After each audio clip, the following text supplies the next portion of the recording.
Entonces, veamos un ejemplo. Cuando tocamos el tema de la eficacia de la obligación cambiaria, especialmente en este numeral segundo, sería el caso donde Julián Sánchez, como profesor, imagine usted que le exige que le entregue una letra de cambio debidamente firmada para efectos del desarrollo del parcial. Y Julián, de manera subrepticia, de mala fe, decide iniciar un proceso ejecutivo en su contra y solicita el decreto de medidas cautelares. Usted dentro del proceso puede claramente oponerse a las pretensiones de la demanda, teniendo en cuenta que la intención de la emisión de ese título en ningún momento fue que naciera una obligación cambiaria, sino que por el contrario la entrega del título se hizo única y exclusivamente con fines académicos. Entonces aquí se rompería ese elemento volitivo o subjetivo que tiene la persona de que realmente el título ingrese en el mundo del derecho comercial, de que el título sea debidamente negociado y sea tramitado ante el mismo. Entonces aquí tendríamos uno de los eventos donde desde el punto de vista comercial, pues usted podría oponerse a las pretensiones de la demanda, formulando una excepción que viene conociéndose como la ineficacia liminar, de acuerdo a las reglas consagradas en nuestro artículo 625 del Código de Comercio. Entonces, continuemos con la segunda componente del desarrollo de los títulos valores y toquemos esto que corresponde a los requisitos o elementos esenciales. Aquí tocaremos entonces aquello que deben contener los títulos valores. Vamos a hablar primero de los requisitos que deben tener todos los títulos valores en Colombia y después de algunos que van a ser en particular para ciertos títulos, para efectos de que tomemos a manera de ejemplo esa letra de cambio que tenemos ya reservada y que voy a idear de acuerdo al desarrollo de la clase.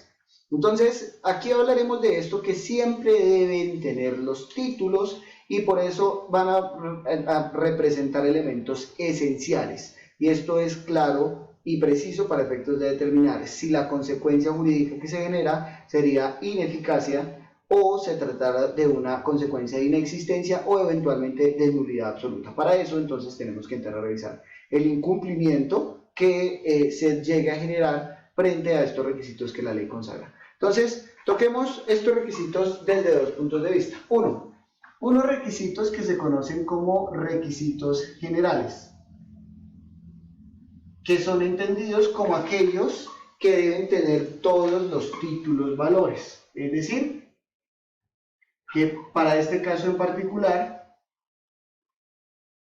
la letra, el cheque, el pagaré, el conocimiento de embarque, la carta de porte, el bono de prenda y cualquier otro que llegue en Colombia en virtud del principio de denominación considerarse como un título valor, pues necesariamente debe cumplir con estos requisitos generales. Están expresamente consagrados en el artículo 621 de nuestro Estatuto de los Comerciantes y de acuerdo a él pues vamos a entrar a revisar estas dos situaciones. Sin embargo, paso a presentar los siguientes requisitos que se conocen como los requisitos particulares, es decir, aquellos que no son para todos los títulos valores, sino que serán para cada uno de los títulos en particular.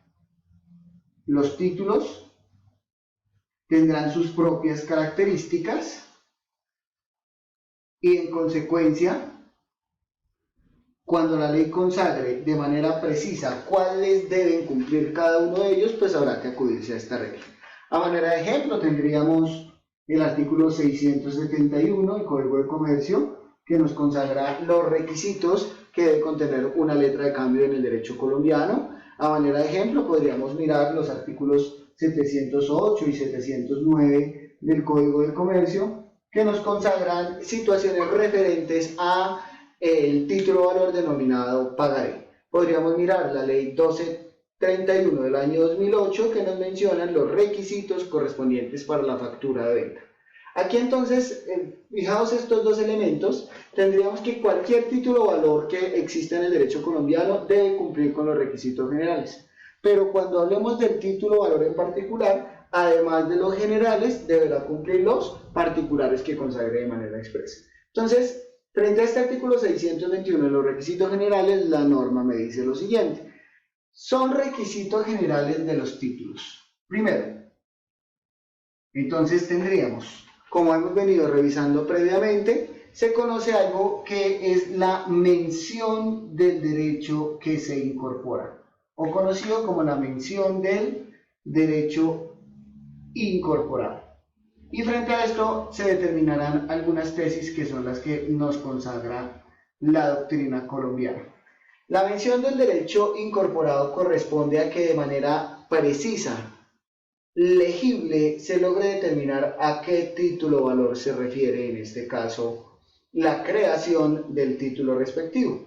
Y esto lo podemos dar desde dos puntos de vista. Uno, desde la mención del derecho incorporado en cuanto a su nominación. ¿Qué quiere decir nominación? Aquello de manera clara y detallada diga qué título o valor voy a crear. Ejemplo, si voy a crear una letra de cambio, pues es necesario que en alguna parte me diga letra de cambio. Pero si por el contrario lo que pretende crearse es un pagaré, pues que en alguna parte del título me aparezca la intención de que la mención del derecho que se incorpora corresponde a un pagaré. A eso nos referimos con la nominación.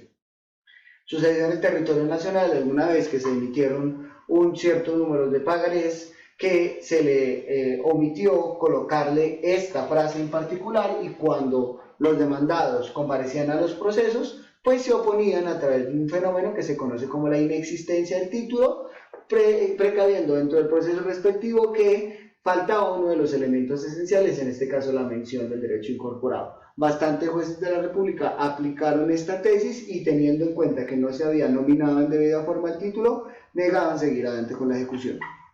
Ahora, otra parte de la doctrina un poco más flexible en este punto determina pues que no es necesario la nominación del título salvo que la ley lo establezca. En este caso miren cómo la nominación que la ley lo establezca pasa a ser un requisito particular. Ejemplo, en la factura de venta es obligatorio, de acuerdo a la ley 1231, que se exprese de manera precisa y detallada que se trata de una letra de cambio. No es lo mismo la letra de cambio factura de venta, en este ejemplo de denominación, porque si estamos hablando de una factura, de una letra de cambio o de un pagaré, la norma no me consagra expresamente que deba contenerlo, sino que yo puedo entenderlo de otra manera. Es decir, que de acuerdo a la intención de lo que me expresa el título literalmente, yo pueda determinar que se trata de determinado título. Ejemplo, que nuestro título diga páguese a la orden de. Es una frase que, de acuerdo a la legislación colombiana, al contener una orden me llevaría a comprender que se trata de una letra de cambio, considerando algunos requisitos que la ley me señala, en el entendido de que, ejemplo, mientras el pagaré es un título valor que contiene una promesa, la letra de cambio es un título valor que contiene inmediatamente una orden. Entonces yo, a pesar de que en el título no veo que me dice letra de cambio, de la lectura del mismo logro comprender que la intención de crear este título es correctamente de una letra de cambio. Entonces aquí tendríamos sentado esto que se conoce como la mención del derecho incorporado. Y como un siguiente requisito que la norma me consagra es la firma del creador. En este caso no voy a estudiar las clases de firma, aún lo voy a efectuar al momento en que revisemos el ejemplo de la letra de cambio en nuestro ejercicio, pero entonces aquí tendríamos que, hasta que el título no contenga la firma restrictiva, pues yo no puedo determinar efectivamente que existe para el derecho de los títulos valores. Ahora, ¿a quién nos referiremos con el creador? Es la persona que da origen al título. Es aquel que le da existencia al título. Y efectivamente, quien le va a dar existencia al título valor, pues es el obligado cambiario, porque es él quien a través de su firma genera el surgimiento o nacimiento de la obligación cambiaria respectiva. Siguiendo entonces la regla de lo que venimos desarrollando, vamos a hablar sobre la forma en la que van a circular los títulos, especialmente los títulos a la orden, es decir, aquellos que necesariamente requieren que se haga uso del endoso respectivo. Entonces miremos a qué se refiere el código desde el punto de vista eminentemente legal y teórico con el endoso y pasaríamos posteriormente a revisar nuestro ejemplo de la letra de cambio. Entonces, nuestro código nos consagra que el endoso es para el derecho colombiano, a pesar de que no me da un concepto en un artículo en particular, la doctrina sí nos ha catalogado algunas características que podemos determinar. El endoso implica un negocio jurídico unilateral y la mayoría de la doctrina ha considerado que es un negocio jurídico unilateral cambiario. ¿Qué va a implicar lo siguiente? Miremoslo de manera separada. ¿Por qué es un negocio jurídico unilateral? Porque el endoso basta con que lo realice la persona que se denomina como endosante. Con que esta persona transfiera el derecho incorporado en el título es suficiente. No necesito que la otra persona me autorice, sino que yo, siendo el tenedor legítimo del título, una vez voy a ponerlo a circular, con firmar el título con la intención en este caso de endosarlo, pues efectivamente va a cumplir los parámetros que la legislación establece para que el adquirente del título, en este caso el endosatario, se pueda llegar a legitimar dentro del ejercicio de los derechos que la norma le consagra al título valor. Entonces, siendo un negocio jurídico implica una declaración de la voluntad y siendo unilateral, pues única y exclusivamente se va a cumplir cuando se imponga la firma. Ya vamos a revisar de los sujetos que nosotros vamos a revisar. Y es, reitero, unilateral porque basta simplemente con la firma de quien va a transferir el correspondiente derecho. En la legislación y especialmente la doctrina se ha considerado que es un negocio jurídico unilateral cambiario. ¿Por qué cambiario? Porque es propio de los títulos valores, lo que querría decir que sería aplicable especialmente para ello. Sin embargo, no es del todo cierto, teniendo en cuenta que conforme a las reglas del artículo 887 y siguientes de nuestro Código de Comercio, es posible que otros tipos de títulos diferentes a los valores, como los títulos ejecutivos, puedan llegar a ser transferidos a través del endoso.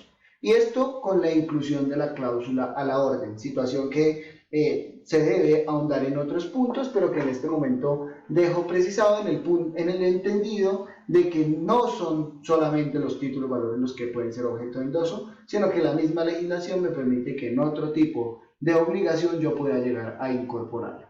Ahora, será un negocio jurídico unilateral cambiario por medio del cual